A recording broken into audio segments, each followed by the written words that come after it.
دنیا کے سامنے ترقی کرتا ہوا پاکستان دکھائے۔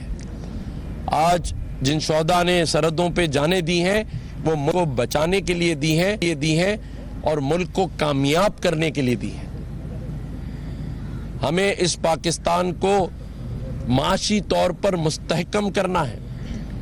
آج ملک سیلاب کی زد میں ہے، دشمن کی سازشیں ایک کے بعد ایک نیا روپ دھار کر سامنے نظر آ رہی ہیں۔ پہلے بلوچستان میں دہشت گردی، KPK میں دہشت گردی، اس کے تانے بانے، اس کے سپانسرز جا کر اسی مودی سرکار کے قدموں میں ملتے ہیں، اور پھر اس کے بعد 8 مئی 7 مئی کو حملہ، سامنے آ کر ان ڈرون سے، ان راکٹوں سے جو شہر میں داغے گئے، مسلمان ایک دوسرے کی عبادت گاہوں کی حفاظت کرتا ہے، لیکن انہوں نے اسے بھی بالائے طاق رکھ کر ہماری مسجدوں کو شہید کیا۔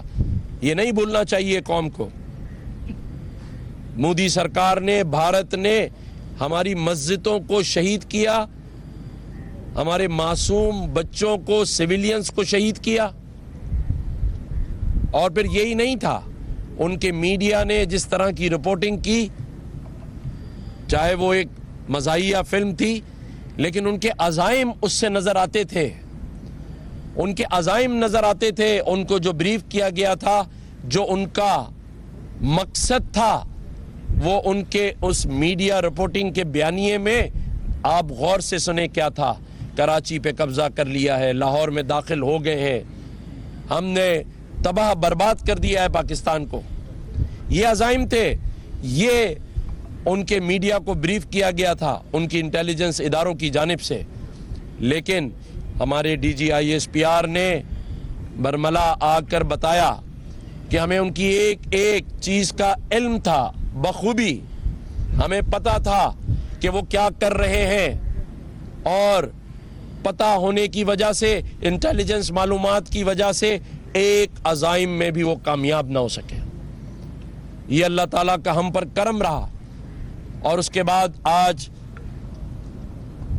دریائے چناب میں، ستلج میں اور راوی میں جو پانی کا بہاؤ ہے، جبکہ کلائمیٹ چینج کی وجہ سے پاکستان ویسے ہی ہیوی رین کا شکار ہے، اس میں جان بوجھ کر پانی کا چھوڑنا، معصوم لوگوں کی زندگیوں سے، ان کی املاک سے کھیلنا، مودی تمہیں مہنگا پڑے گا۔ ان معصوم لوگوں کی بددعائیں تمہیں سکون سے جینے نہیں دیں گی، تمہیں جینے نہیں دیں گی۔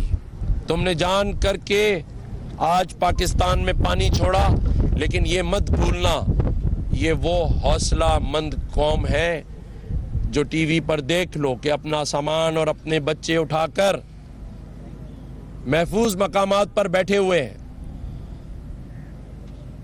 محفوظ مقامات پر بیٹھے ہوئے ہیں۔ اس قوم کے حوصلے کو تم کبھی پست نہیں کر سکتے۔ ہم لڑیں گے تم سے،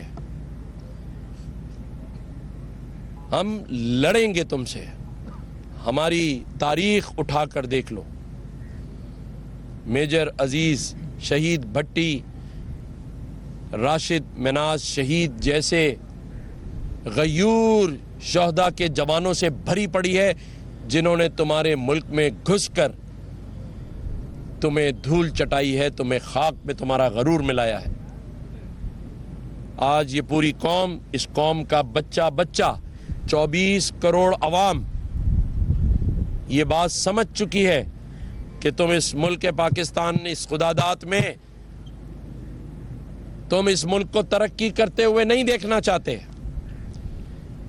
تم نے سازشوں کے انبار لگائے ہوئے ہیں، لیکن ہم نے بھی قسم اٹھا رکھی ہے حوصلوں کی، ہم نے بھی قسم اٹھا رکھی ہے مقابلہ کرنے کی، اور انشاءاللہ تعالی جس طرح یہ غیور افواج، یہ غیور ایئر فورس کے شاہین اور یہ غیور پاکستان نیوی کے جوان جس طرح سینہ تان کے